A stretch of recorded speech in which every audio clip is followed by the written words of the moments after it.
இந்த interlock brick கன்ஸ்ட்ரக்ஷனில் 2 type of interlock bricks இருக்குது. அதில் ஒன்று வந்து பார்த்திங்கன்னா மட் இன்டர்லாக், இன்னொன்று வந்து காங்கிரீட் இன்டர்லாக். இது ரெண்டுலேயும் வந்து பார்த்திங்கன்னா காங்கிரீட் இன்டர்லாக் பிரிக்ஸ் வந்து பார்த்திங்கன்னா நம்ம தமிழ்நாட்டிலேயே மேனுஃபேக்சரிங் பண்ணுறாங்க. அதனால் இது அவைலபிலிட்டி உங்களுக்கு அதிகமாக கிடைக்கும். அதே மாதிரி மட் இன்டர்லாக் பிளாக் பற்றி பார்க்கணும் அப்படின்னா, மட் இன்டர்லாக் வந்து பார்த்திங்கன்னா ஒன்று கர்நாடகா அல்லது கேரளா, இந்த 2 ஸ்டேட்டில் தான் அவைலபிள் கிடைக்கும். அங்கேருந்து எடுக்கும்போது அந்த கலர் ப்ளஸ் அந்த மண்ணோட ஃபினிஷிங் வந்து பார்த்திங்கன்னா நல்லாயிருக்கும். அதனால் அங்கேருந்து எடுக்கிறது நல்லது.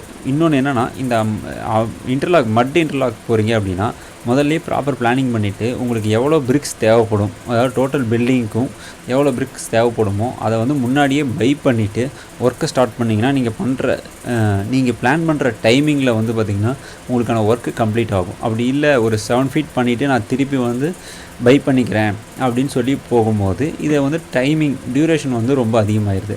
அதனால் இது ப்ரீ பிளானிங்காக நீங்கள் பண்ணணும். ப்ளஸ் இன்டர்லாக்கிங் பிளாக் வந்து பார்த்திங்கன்னா ஒரு 10க்கு 10 செவருக்கு ஒரு 270 கல் அப்படின்னு சொல்லியிருப்போம். பட் இது வந்து பார்த்திங்கன்னா ஓவரால் ஒரு பில்டிங்க்கு போகும்போது ஒரு 3000 கல் தேவைப்படுது அப்படின்னா எக்ஸஸாக ஒரு 100 கல்லேருந்து ஒரு 200 கல் நீங்கள் வந்து மினிமம் 100லேருந்து ஒரு 200 கல் எக்ஸஸாக நீங்கள் எடுத்திங்கன்னா தான் உங்களுக்கு வேஸ்டேஜ் அப்படிங்கிறது போகும். அந்த வேஸ்டேஜோடு கனெக்ட் பண்ணும்போது ஈஸியாக இருக்கும். இல்லை அப்படின்னா அவைலபிலிட்டி கிடைக்கும், நமக்கு தேவைங்கிறப்ப அந்த அவைலபிலிட்டி கிடைக்காது. அதனால் வந்து ஒர்க்கிங் டியூரேஷன் வந்து அதிகமாகிடும். அதனால் அதை ப்ரீ பிளானிங்காக பண்ணிவிட்டு உங்களுக்கு எவ்வளோ பிரிக்ஸ் தேவைப்படுதோ அதிலேருந்து ஒரு 100லேருந்து ஒரு 200 பிரிக்ஸ் சேர்த்து எடுத்துக்கிறது நல்லது.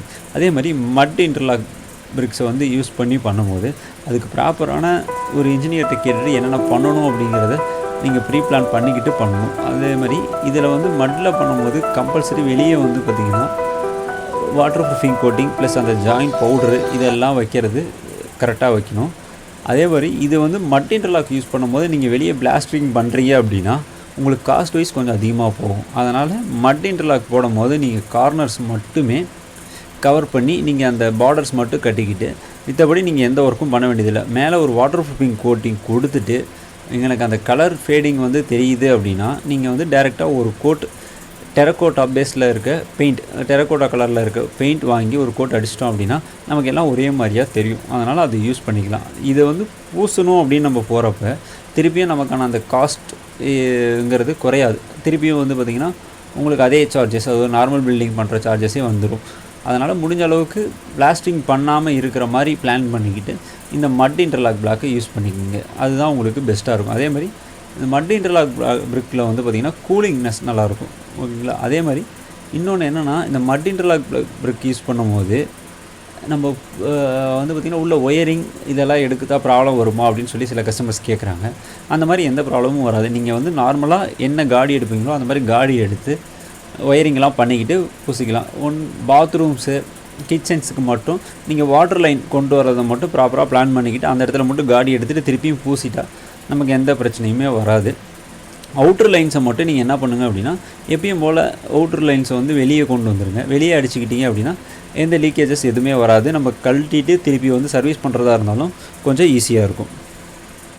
அடுத்ததாக வந்து பார்த்திங்கன்னா காங்கிரீட் இன்டர்லாக் பிரிக்ஸ் பற்றி பார்க்கலாம். இப்போ இது காங்கிரீட் இன்டர்லாக் பிரிக்ஸுங்கிறது பெருசாக டிஃப்ரென்ஸ் இல்லை. நம்ம வந்து பார்த்திங்கன்னா நார்மல் சாண்டு பேபி சிப்ஸ்ன்னு சொல்லுவாங்க, அந்த baby chips plus cement flesh இதெல்லாமே கலந்து யூஸ் பண்ணி தான் ரெடி பண்ணுறாங்க. இதுவும் வந்து பார்த்திங்கன்னா நார்மல் இன்டர்லாக்கிங் பிரிக்ஸ் எப்படி ரெடி பண்ணுறோமோ கம்ப்ரஸ் மெத்தடை யூஸ் பண்ணி தான் பண்ணிக்கிட்டு இருக்காங்க. இதுவும் அதே அளவுக்கு உங்களுக்கு ஸ்ட்ரென்த் இருக்கும். அதேமாதிரி இதோட அவைலபிலிட்டி வந்து பார்த்திங்கன்னா தமிழ்நாட்டில் நிறைய இடத்துல கிடைக்கிது. அதனால் அந்த இடத்த நீங்கள் உங்கள் ஏரியாவுக்கு பக்கத்தில் இருக்குது அப்படின்னா அதை பேஸ் பண்ணி நீங்கள் பண்ணும்போது கொஞ்சம் ஒர்க்கிங் டைம் வந்து குறையும், இது பண்ணிக்கலாம். நம்ம இன்டர்லாக்கிங் பிரிக்ஸை யூஸ் பண்ணி ஒரு பில்டிங் பண்ணுறோம் அப்படின்னா ப்ரீ பிளானிங்காக டோர் விண்டோஸ் எங்கெங்கே வரணும், உங்களுக்கு என்னென்ன தேவைகள் இருக்கோ அப்படிங்கிறத பிளான் பண்ணிக்கிட்டு அதுக்கேற்ற மாதிரி ஒரு நிலவு ஜன்னல், எந்த மாதிரி ஜன்னல் நீங்கள் உட்டனில் வைக்கிறீங்களா இல்லை எனக்கு யூபிவிசி விண்டோ வைக்கிறீங்க அப்படிங்கிறது எல்லாமே பிளான் பண்ணிக்கிட்டு பண்ணும்போது கொஞ்சம் ஈஸியாக இருக்கும். என்னென்னா உட்டனில் போகும்போது நீங்கள் பில்டிங் ஆரம்பித்து பேஸ்மெண்ட் முடித்த உடனே அந்த நிலவு ப்ளஸ் வந்து பார்த்திங்கன்னா உடன் விண்டோஸ் இது ஃப்ரேமு இதெல்லாம் எடுத்து வச்சிட்டிங்க அப்படின்னா அந்த கல் உங்களுக்கு ஆர்ஷ் பண்ணிவிட்டு ஸ்டார்ட் பண்ணும் போதே உங்களுக்கு நிலவு வச்சுருவாங்க. வச்சுட்டு நம்ம அடுக்கும் போது கொஞ்சம் ஈஸியாக இருக்கும். என்னென்னா அந்த கட்டிங்கு ஜாயின் பண்ணுறது இதெல்லாம் கொஞ்சம் ஈஸியாக இருக்கும். அப்போ தான் வந்து பார்த்திங்கன்னா உங்களுக்கு அலைன்மெண்ட் மாறாது, நீட்டாக வரும். அதனால் அதுக்கு ஏற்ற மாதிரி ஒரு ப்ரீ பிளானிங் பண்ணிக்கிட்டு அந்த முன்னாடி என்னென்ன திங்ஸ் தேவையோ அது எல்லாமே எடுத்து வச்சுக்கிட்டு இன்டர்லாக்கிங் பிளாக்கை பிரிக்ஸை வந்து யூஸ் பண்ணி பண்ணலாம்.